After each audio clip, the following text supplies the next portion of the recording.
Bago ko dinurog ang mga trash talker na to kahit hindi na naman tayo malakas magpani pero nakakapagsabayan pa din tayo sa laban.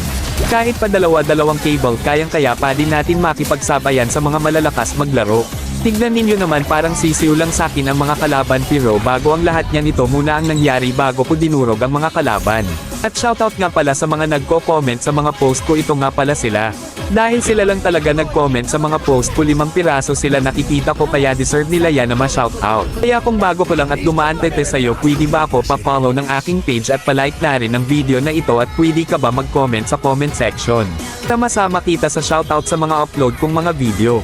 At ito nga pala ang line-up namin at pagka-start ng game nag-turtle agad ako dahil ayaw ko na patagalan ang video na to kaya proceed na agad tayo sa clash.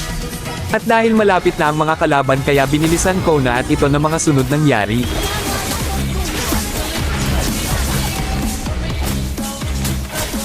Kitang-kita naman guys, hindi ako talaga marunong mag-pani pero kaya natin makasabay sa mga malalakas maglaro ng pani.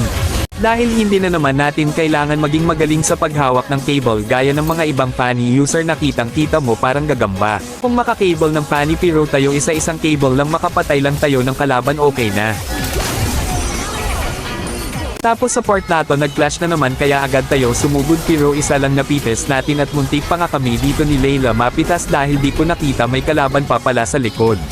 Pagkatapos nakita namin si Yu Zhengshen at si Hanabi ang kaso si Yu Zhengshen ding balda ni Kalie kaya patay siya haha.